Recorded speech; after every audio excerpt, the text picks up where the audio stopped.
We are now going to be moving ahead to the second panel discussion of the day, ladies and gentlemen. This is going to be on the topic, the demand truth, what buyers in Kolkata are actually choosing in the year 2026. I'll repeat the topic once again for the panel discussion that's set to unfold right now. This is about the demand truth, what buyers in Kolkata are actually choosing in the year 2026.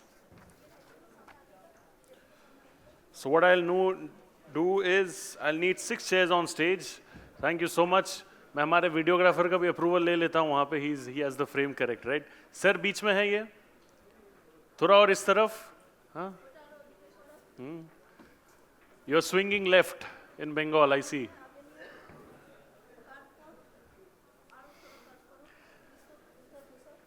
No, so moderator के लिए, right? Moderator chair is over that one. So you keep this one straight, वो वाला घुमा देना. ठीक है?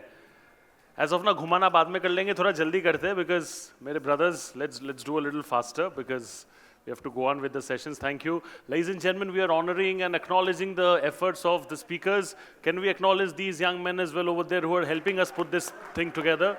Thank you so much. Nothing is really possible without a nice back-end team and support. So बहुत shukriya to all of you as well. Thank you. All right, let's dive in quickly, directly to the topic. Like I mentioned, the topic for the panel discussion, the demand truth, what buyers in Kolkata are actually choosing in the year 2026. Like always, the preset format goes like I'm going to be introducing our moderator first, and then I'm going to be introducing our speakers, and then I'll request all of them to join me on stage. Thank you. My moderator over here is a recognized professional in the real estate industry and is a central figure in driving commercial and logistics operations across eastern part of the country. In his current role, he oversees the strategic direction and expansion of the ILS business in Kolkata and broader East region. He drives the commercial realty landscape to focus on occupier strategy and regional market opportunities as well. Ladies and gentlemen, I'm talking about Senior Director, Head, Industrial and Logistics Services East, CBRE India, Shubho Routh. A big round of applause for Mr. Routh, please, as he makes his way to the stage. Thank you so much. I hope I got the pronunciation correct.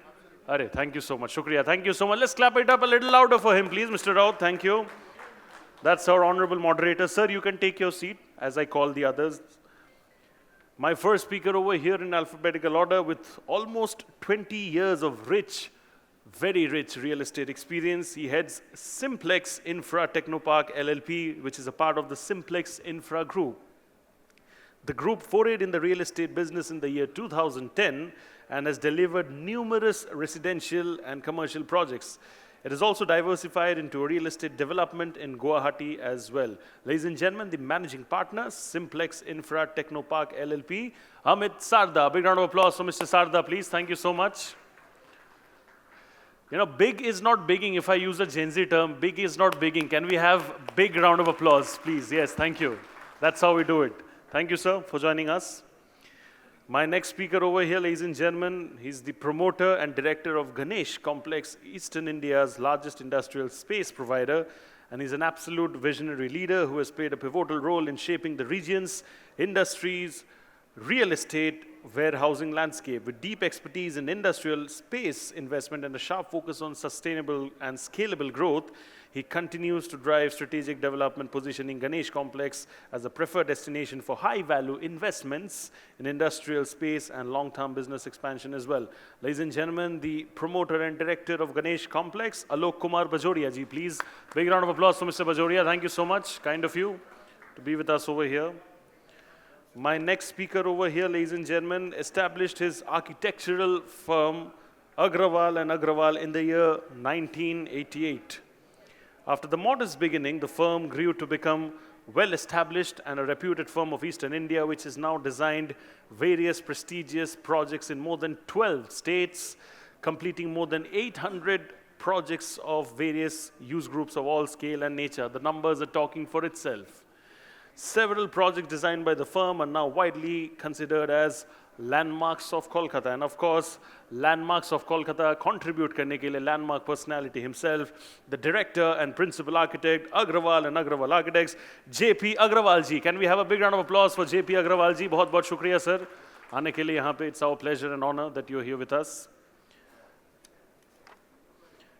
My next speaker over here, he's experienced in strategic business initiatives, partner relationship management, business development, real estate transactions, management, and client relations all in one at the same time. He's focused on building sustainable, smart, and affordable residential projects, and he's also recognized for his leadership in real estate and targeting significant expansion in Kolkata housing market. Managing Director and CEO, Sreeven Group. Now, if I would have done this event in a different part of the city, maybe people would have called you Partha Pratim Chakraborty, but me being a Bengali, I can proudly say Partho Pratim Chakraborty. Clap it up loudly for Mr. Partho Pratim Chakraborty, ladies and gentlemen. All I can say about him is that good knowledge alongside good looks come in a complete package. That's how we would love to define him. Thank you. My next speaker over here, ladies and gentlemen, is an active member of Credai Bengal. He's a young entrepreneur known for his analytical approach. He leads the company's financial strategy and investment planning and also plays a key role in evaluating growth opportunities and strengthening the firm's presence across residential, commercial, and warehousing real estate. Ladies and gentlemen, the partner of Mirania Realty. Please clap it up for Pratik, Mirania, Agarwal ji. Thank you so much, Mr. Pratik, for joining us as well. Every time I do these introductions, I feel they're getting longer and longer, but आप लोगों ने काम ही ऐसा किया है, मैं इसको, how do I club it? I can't really do that. And what a stellar panel. Can we all please clap and appreciate, ladies and gentlemen, all the people at the back. Can I have some participation from your end? Thank you so much. And timer is ready, sir. Let's go. We look forward to hearing you. Good afternoon, everybody. Thank you, Realty Plus, for having us here. And I think we have a very power-packed panel. And the topic that was shared with us is the Kolkata, the demand truth, what buyers in Kolkata are actually choosing in 2026. Now, typically, when we talk of Calcutta and we talk of buyers, the general perception is residential. That what are the residential buyers wanting to buy? But I think, the segment has moved on from residential to office, to retail, to industrial, to warehousing. It encompasses the different asset classes. So given the stellar panel which we have, I think the discussion will be spread across the different asset classes. We will not be limiting to residential only. And look forward to some very enterprising questions and Q&A from the panel over here. So I'd like to start off with the young gentleman on my right-hand side. Pratik is, I believe you're a second generation. Pratik is a second generation young guy who is handling Mirania. Now, Mirania is into residential, they are into commercial, they are also into warehouse. My question to Pratik would be that given that, the buyers in Calcutta are turning younger by the day, the decision making is, taken by a lot of younger crowd. How do you perceive that whichever project that you launch or do, how do you make it a young generation centric kind of a thing? What do you keep in mind when you do that? First of all, I'd like to thank Realty Plus for having me with such eminent panelists, and thank you, Shubho, for moderating this panel. So for the question that's placed in front of me, I would like to say a stat, which is 28 to 45-year-olds are driving like 60% of the buying decisions in real estate in India. So with that, and the main growth drivers for these three, for the young buyers are because of, one is the GDP increase per capita. Right now we're standing at 2,800. By the end of the year, we expect to be at $3,000. And, as we approach Viksit Bharat, it will be around 20,000, which is a staggering number. And we have always known India to be an aspirational market. And as this income increases, the aspirations increase. We've seen this with US and China where the aspirational buying increases by a lot when this GDP number grows. So the younger generation wants focus on lifestyle.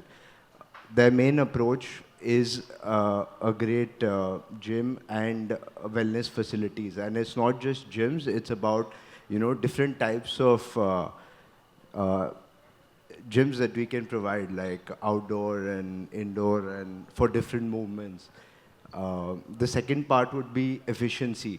How well we can put all of this together while not increasing the super built up area by a lot, as well as following Vastu and their requirements and aspirations that they have.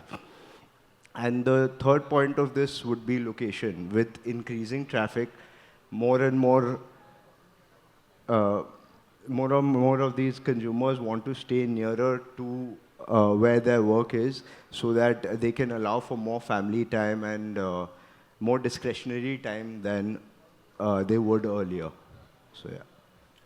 That's a point well said that, I think with the younger crowd, they spending more time in their office or in their workspaces. They are looking more towards staying closer towards the office. And I think many developers, they are planning their residential, their gated complexes more towards the IT sectors where, the office crowd is there. That's a point well said. My next question would go to JP sir. Sir, that I think the home buyer expectations are directly influencing how the residential spaces are designed. And with this, with your architectural thing, how are you adopting to the various architectural changes which come in this front? Good evening, friends. I think we are having a lovely time together. Your question is that nowadays how the things are planned to actually meet the aspirations of the buyers, right? That's right. That's the question. What has happened in my experience of last 35 years, that now the trend is of a larger projects. So the first change is the scale of project. And when the scale of the project changes, the planning criteria has to change, right? So earlier we used to have a very small pieces of a garden. We started with our first large-scale project that was Club Town, almost about 27, 28 years back, that was. And thereafter, Space Town and the Silver Spring projects, the large-scale projects. In each of these projects, the attention was on providing a large green open space, all right? So that is the first thing, which caught the mind of our buyers, the new people, the buyers of the new home, means the new generation. So basically, it is all about experience. When people see something happening somewhere, along with that, Ambuja developed 2 projects on a bypass, right? And that also carried the same vocabulary of a large open space, and a tall building. And thereafter, the change came with the height. Earlier, used to have a moderate height, anywhere around 15-storied, 18-storied at max. Nowadays, we do not, hesitate going more than 30-story. And the moment you go taller, naturally the open space will increase. So I think these 2 are the main criteria which has changed the planning concepts for us as an architects. Thank you, sir. Point well noted. My next question would go to Mr. Sarda.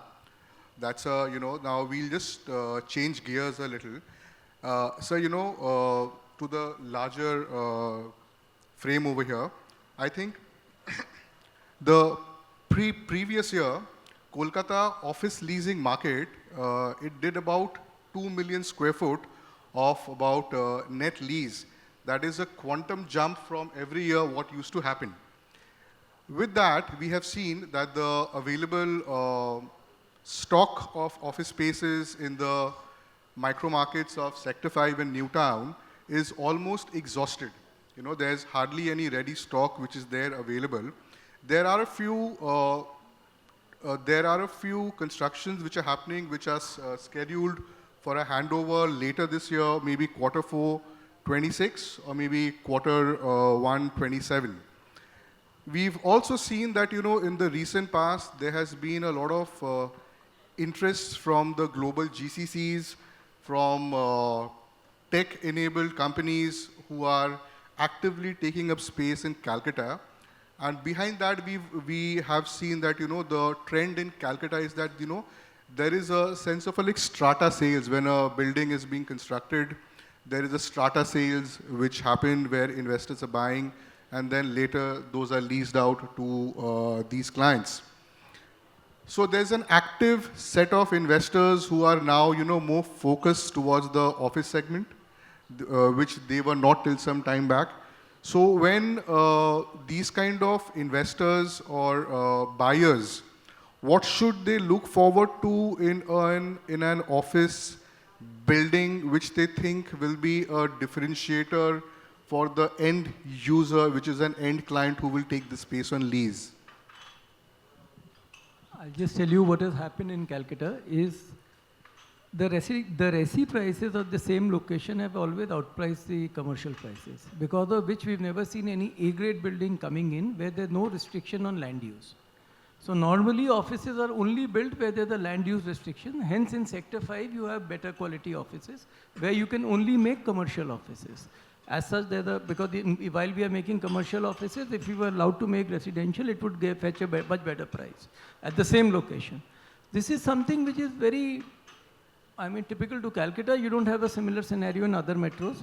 It's largely because of economic growth. So because of which we are talking about 2 million square feet.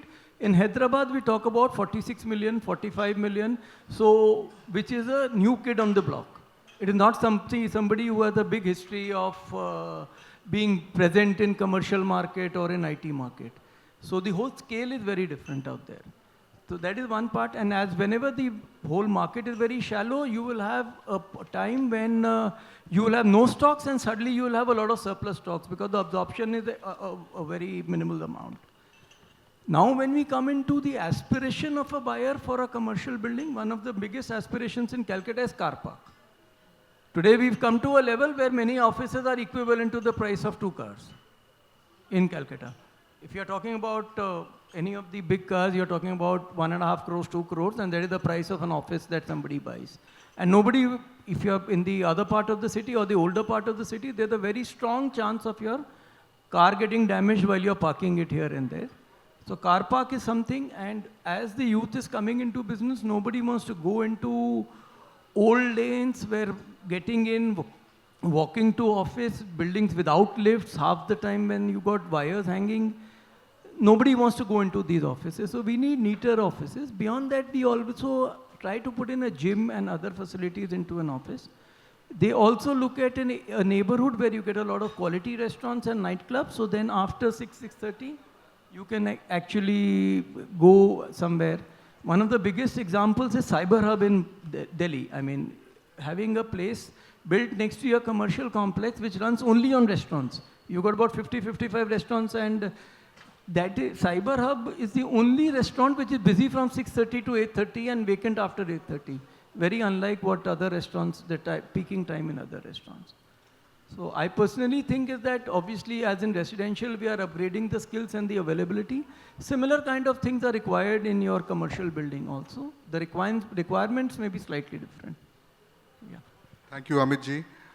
Taking a cue from what you said, JP sir, there's a follow-up question to this, which I wanted to ask, that, you know, commercial buildings, there are many buildings which are coming up, which are IGBC rated gold, platinum and all that.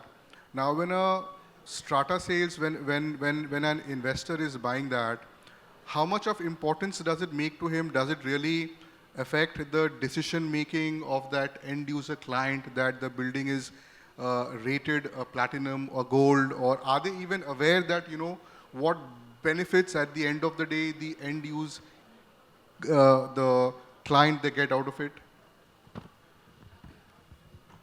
As of now, I think accepting the corporates, you know, that to a corporates which has a requirement of, you know, sometime becoming a, you know, unstability towards the, you know, sustainability and all. I don't think that general buyer is aware about the, I would not say aware, I would say that the concern, you know, that's the right word, is not so concerned about having a IGBC certificate, right? Or any green building kind of a certificate. But it is very important for all of us now to understand that, you know, what are we trying to address when we go for a rating system? It is just a basic needs, you know. There's nothing big about it. Like for an example, water conservation, water harvesting, requirement of a STP not to load the sewage system of a city, reducing the heat load, which helps you eventually in reducing your electricity bill.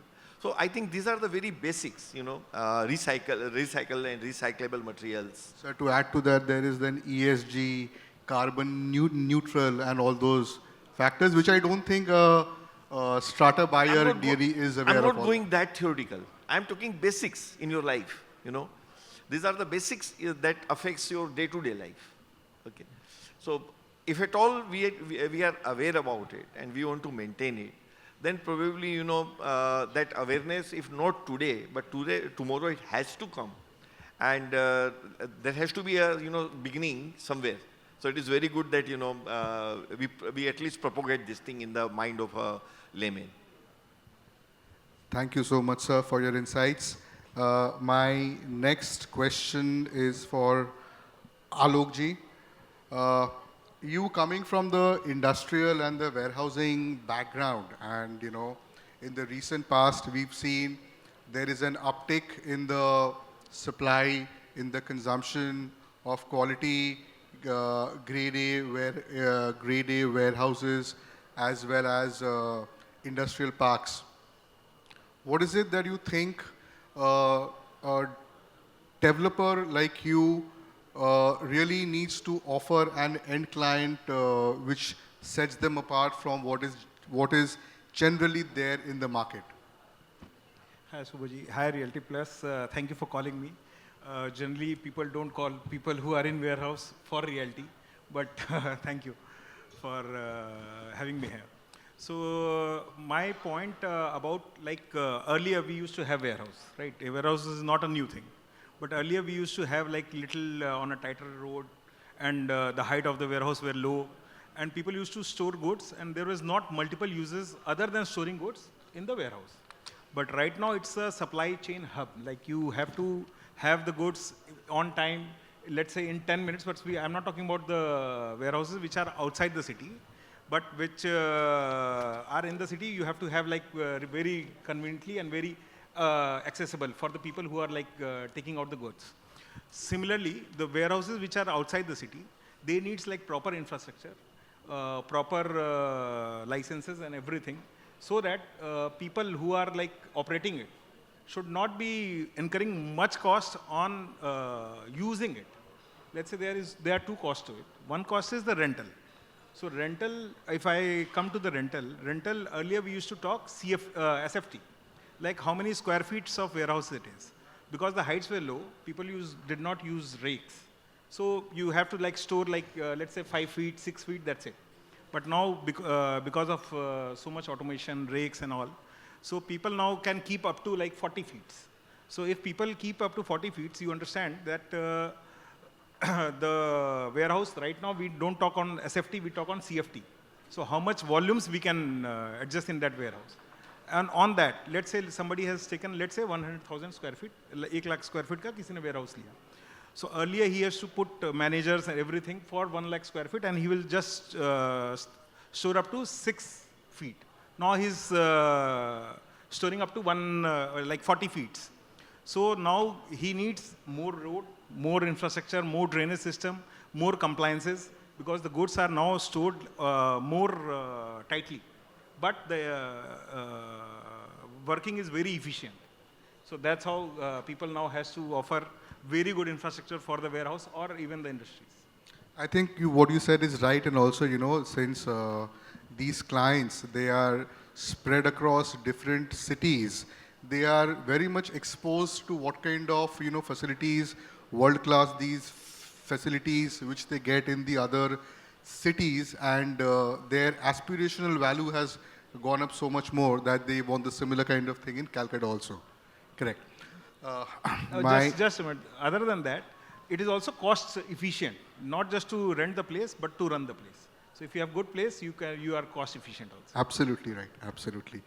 Okay. So my next question is for Partho.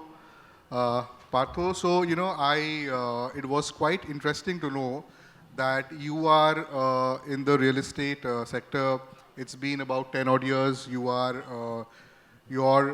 projects are mostly in the suburban side, a little bit on the suburban side, on the Sodhpur and on the Madhyam Gram belt. Now that you are concentrating your projects over there, there's a specific set of buyers which are there with a specific kind of market that's there. So my question to you would be, developers are increasingly aligning their projects with specific buyer segments.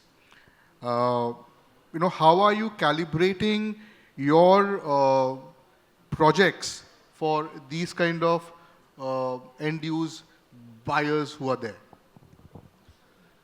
Good evening, everyone. First of all, I would like to thank Realty Plus for giving me this opportunity.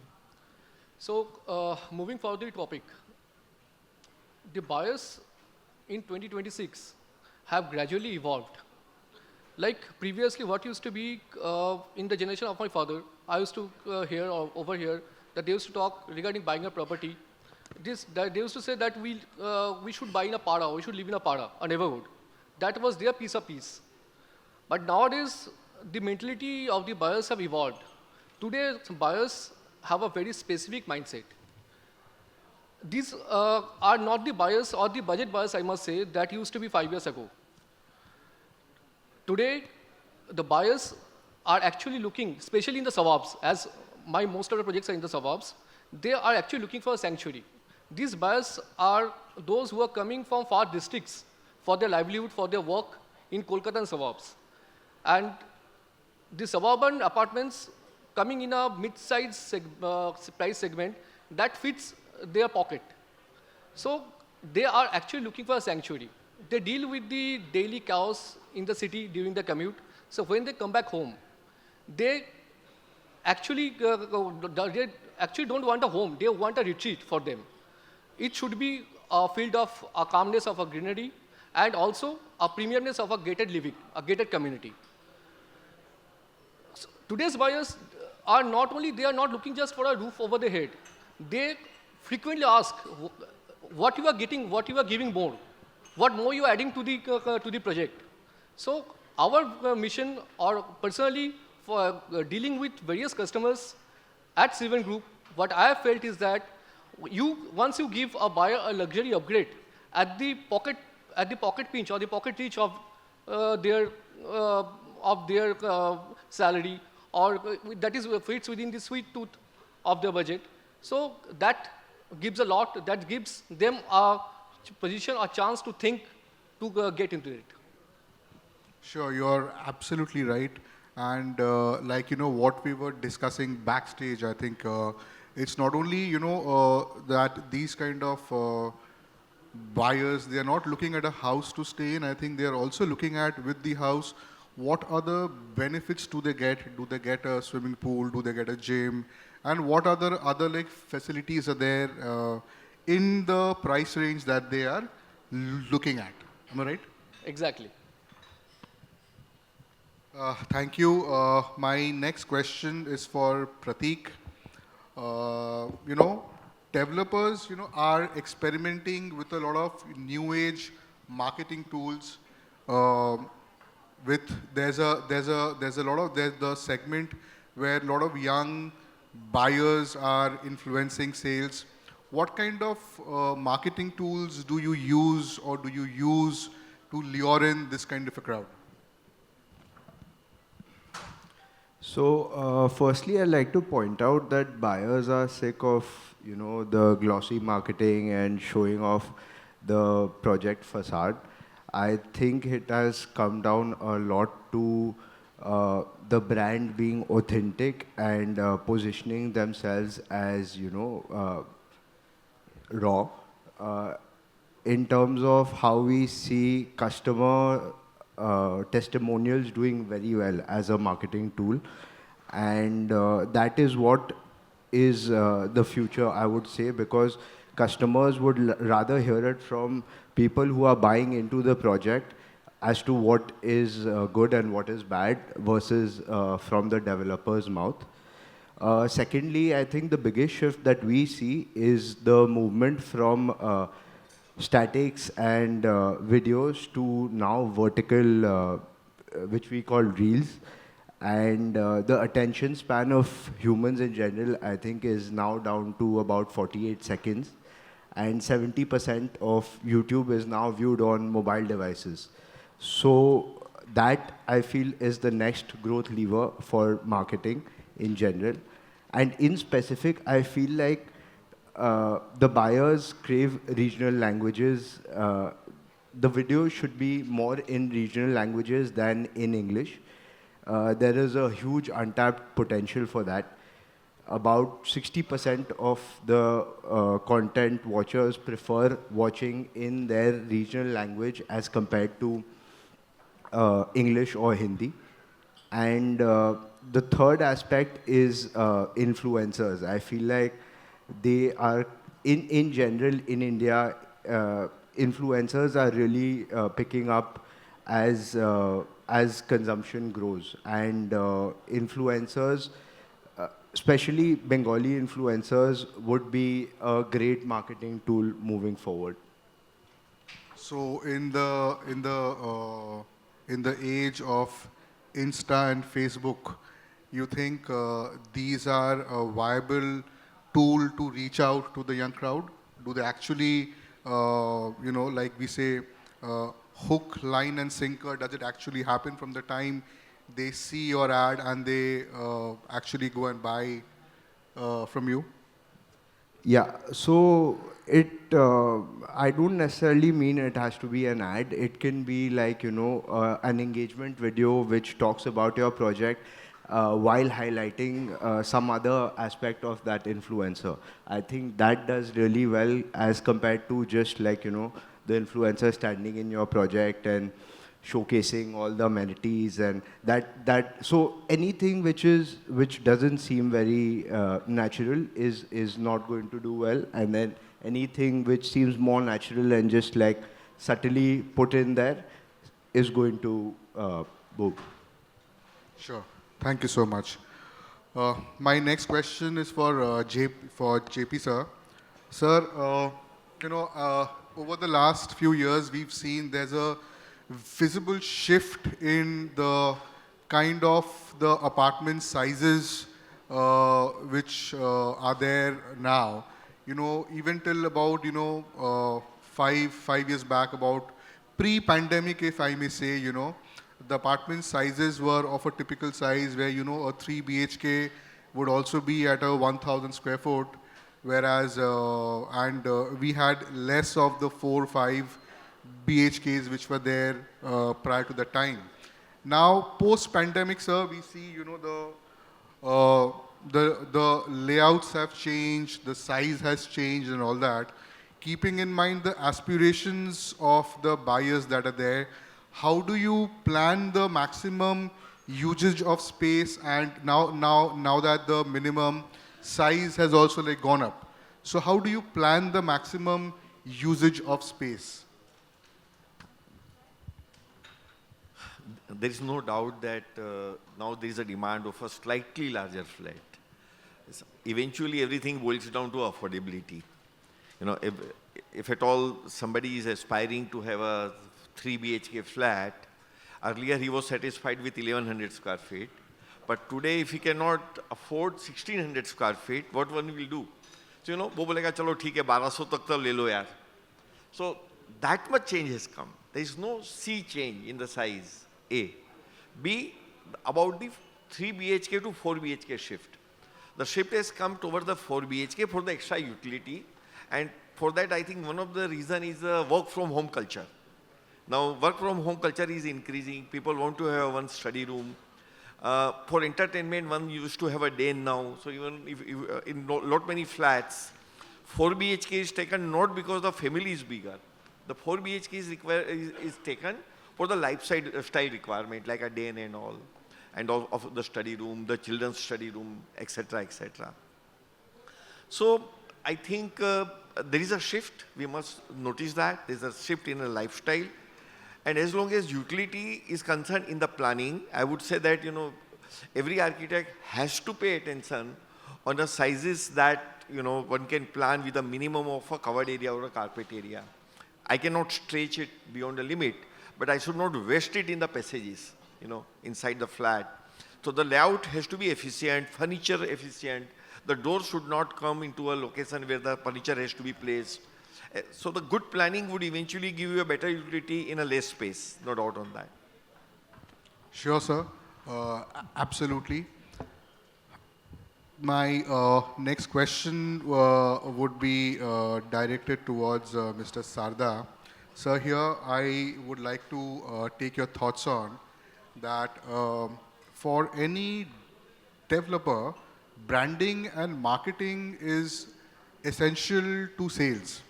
Now, at the end of the day, how important is it for a brand, for a developer to brand itself, sell itself, or so my question would be, do they need to sell itself, or do they need to position their product in such a way that that sells? Which takes a priority more? Well, a brand can get a customer to your site, probably to your model flat. But beyond that, the product has to be good enough for him to take a decision to buy the flat. Obviously, if there are two products which are of similar grade and everything, you would go for a better brand. Today, if you were able to create a soap like Lux, you cannot sell it at half the price. So brand does have a big value. It has a lot of confidence. People do get attracted to brands, but that is only limited to creating larger footfalls. After the footfall is created, then the product has to take over, and the sales team and the energy of the sales team has to be very. So I think so what you're saying is that, both go hand in hand. One can't be without the other. It's like a relay race. Excuse me. Thank you. Now, if I can come back to you, Alok ji, you spoke about warehousing, that it has changed from SFT to CFT. What kind of specification changes have happened? With warehousing, with logistics, if you can also, I'd like you to highlight a little bit about, in the industrial segment, since, you are doing industrial parks in Calcutta, you are doing a lot of industrial parks in the north of India. What is it you think that, so when you acquire land and then, you are designing the industrial parks, what kind of facilities do you think the industries or these factories, when they set up, what are the basics that they look forward to? Why should they come to your park? What is it different that you're doing from the others that these industries would come and set up in your park? So let's understand what's the mindset of a person who's setting up an industry. So there are two kinds of industrialists. One is a large industrialist who have like acres of land and very large piece of land and very large industry. So those guys do not come to industrial park. Industrial park are the people who are serving those industries or who have miscellaneous industries which are packaging and making different things, and their space requirement is limited, manpower requirement is limited, but they want entire facilities to be done by the park, and they set up the industry and they take the facilities from the park so that they can run efficiently and at the time. at in the time where they can cater the market. Basically, these industries cater the local market or local state. So one thing they want is the park or the location should not be more than an hour from the city center. Because generally these people go to the factory often, like at least 2 times a week. That's the minimum, because their management hierarchy is not that well that they don't go to the factory or they visit the factory in a year or in months. So they need it very near. Second part, they want entire infrastructure to be very good for the industry, for the, let's say we talk about the sir was telling, that they need a common STP, they need common drainage, road should be good, common weighbridge, the office system, if you have a common business space or something like that, so that they can use it for that.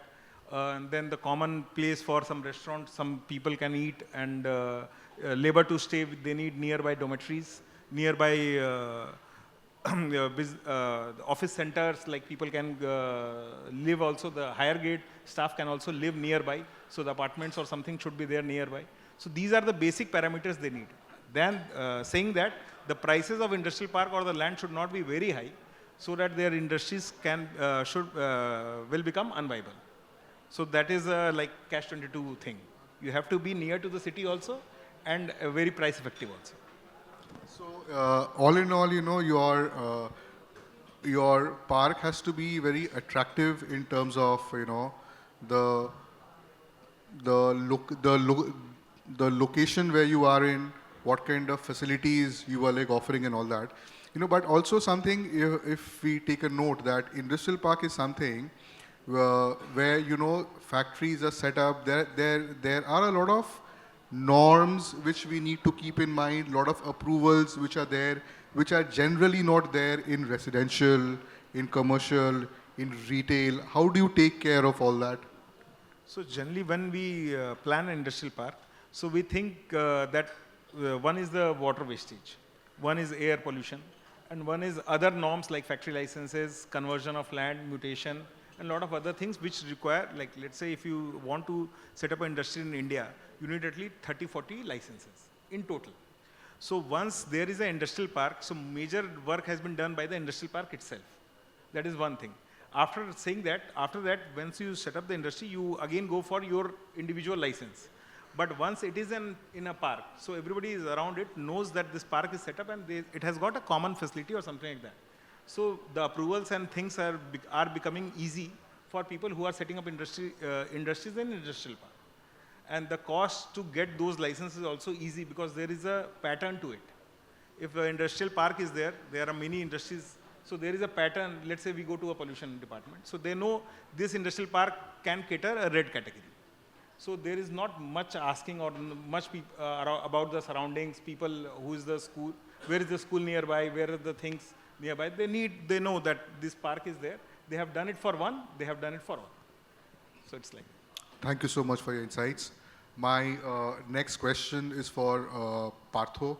So Partha, as you know, like every other market, the Kolkata market has come across a long way. It has matured in a much better way than what it was a few years back. How do you look, what is your thoughts on how the market will change in the short term, in the 3 to 5 year term, and what would be the buyers looking forward to at that point of time, what they do right now? What changes do you foresee in the next 5 years from a buyer's perspective? Okay, so as we see, the present buyers are more resilient towards getting far better than they used to get, or the other generations used to get before. So in the couple of next 2 to 3 years, if we see, the buyers are more leaning towards a value-driven investment. So they are looking for, they are price sensitive, but they are looking for something more. They are asking for what we are getting in our budget actually. In the upcoming years, what I see that this massive and silent migration towards the suburbs, and these people from the districts who are migrating towards the suburbs, they are looking for a budget segment, mid-budget segment home in the suburbs with a premiumness, specific amenities that looks like the premiumness or the luxury of a South Kolkata amenities that fits within the suburban corridor or your suburban budget. So in the next few years, from my viewpoint, from my company's viewpoint, I feel that being into a sustained and being creating a more resilient community for the buyers is our first perspective.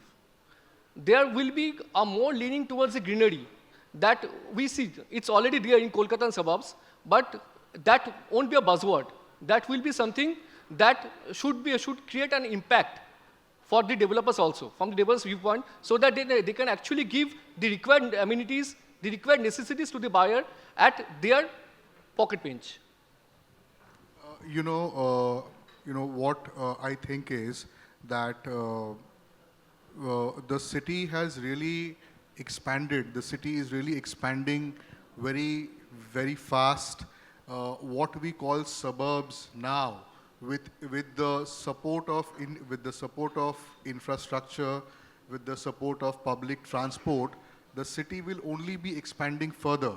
So the micro market where your projects are in now, they may turn out to be, within the city itself in 5 years' time. The city is only expanding. If we see that in the past 5 years pre-pandemic, I think we have not seen as many project launches which have happened in Howrah than which has happened in the past 2 years now. Whether it be residential, whether it be retail, there's a focus, there's a specific shift which is happening towards that side. So I think the city is only expanding, and I think buyers will move. So with more infrastructure support, no place I think will be far off. I think if there is a travel time, if a travel time is there within 1 hour, if you can reach your office and home back in an hour's time, I think nothing is suburb anymore. So I think with that we had a wonderful session. We've spoken about various segments and the buyer sentiments which are there. I would like to ask if there are any questions from the group over here, if there's anything for our panel over here. Passed on over there, please, to the gentleman. And just a bit of a request, can we keep it crisp and to the point question? That would be nice. We can accommodate about 2 questions in that case. Please pass the mic. If you could kindly raise your hand, please. Unko please mic dijiye na.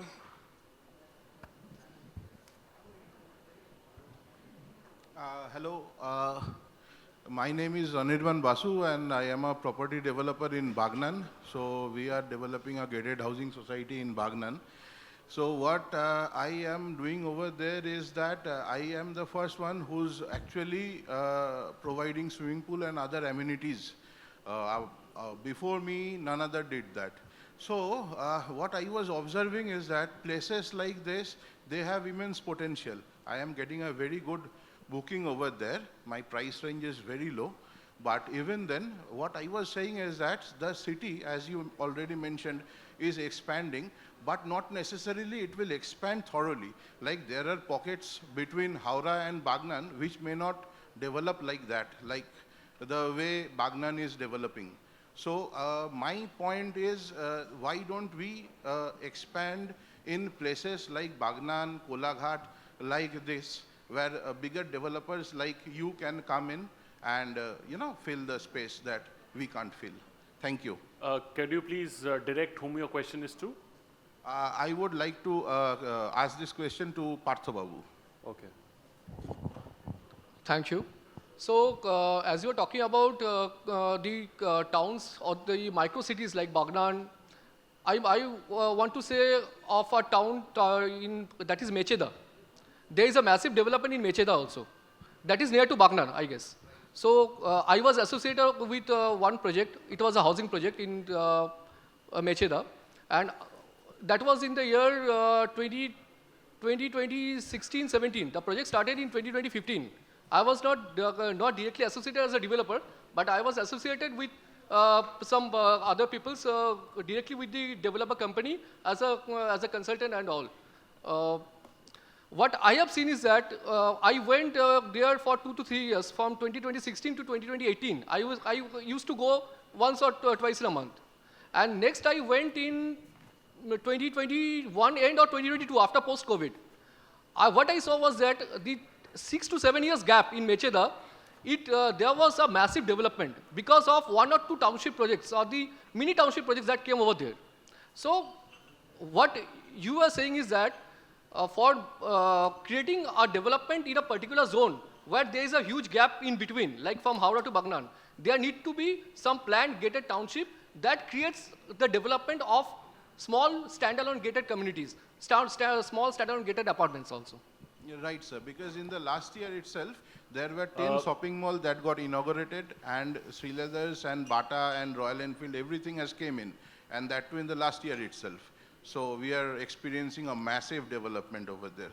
My friend, Mr. Bhomik, would like to say something. Sir, I'm really sorry we have to cut down because of lack of time. Heartfelt apologies because we're already running delayed, but thank you so much to all of you. I'll request all of you to please kindly... Sir, excuse me, you said two persons will be allowed. Now you are deviating from your basics. Sir, can you allow, please? Sir, that's because Yeah, of the that time will be a straight question to Mr. Alok Bajoria. Because in any international conference, international conference should have a speakers versus the listeners interaction at the end, which is missing from this platform. I must thank Mr. Shubho Routh for introducing this in this particular session.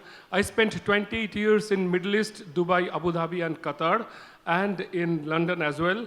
So you have to allow me a single question that is for the enlightenment of all. Mr. Alok Bajoria, this is a question to you. As you were saying about the industrial park development, I have seen Dubai Industrial Park and Jebel Ali Airport 25 years before, not today, 25 years before. So there was a set-up rule for the builders. When do you think that this country or our Kolkata or West Bengal will develop this kind of minimum set-up rules for building this kind of industries in the industrial park? What is your vision? Thank you. So I think it is already there in the terms of buyer's perspective. So it is not there from the government's perspective, but if you want to sell any industrial park to the buyer, you have to have certain norms. Before, if you don't have that norms, your park will fail. Ultimately, if people will also buy, they'll not be able to produce or use it. So ultimately it will fail. So let's consider Jebel Ali or any other port. Let's say the land prices and things are were very cheap there and there was need of requirement. But if we consider luxury versus comfort, so maybe we can say the Jebel Ali would be luxury, but right now India is in comfort zone. So whatever we build for comfort of an industry or warehouse. Thank you so much for the answer, sir. You want to ask one more question, sir? You scared me. Thank you. Thank you. Kind of you. Very kind of you, sir. Thank you so much. And on that note, what I'm going to do is I'm going to be requesting Mr. Gaurav Dasgupta, partner, real estate, corporate and commercial, Khaitan & Co. to please kindly come up on stage. Thank you so much, Mr. Dasgupta, for joining us over here. I'll request all of you to please kindly be over here and so that Mr. Dasgupta can give the token of appreciation to all our esteemed speakers over here. Thank you so much, sir, for moderating it so well. Thank you so much to all of you for answering everything so well. I'm sure it added so much of value to the entire audience over here. And just a bit of a request, because we're running short on time, so we are unable to accommodate questions. So in case you have questions which we are not able to take, there's a networking zone outside where you can feel free to go in, ask them politely, and I'm sure they will answer very happily. So that's how it is. And but because we want all of you to have a conversation, which we aren't able to do that because of lack of time. So in case any more people have questions, please feel free to ask in the networking zone. Yeah. Yeah, I'll request all of you to come forward ahead of the table, please. We don't want the tables to photobomb such a nice frame, huh? Thank you so much. Thoda taliyon ki goonj ho jaye, please, ladies and gentlemen, if I may request. Thank you.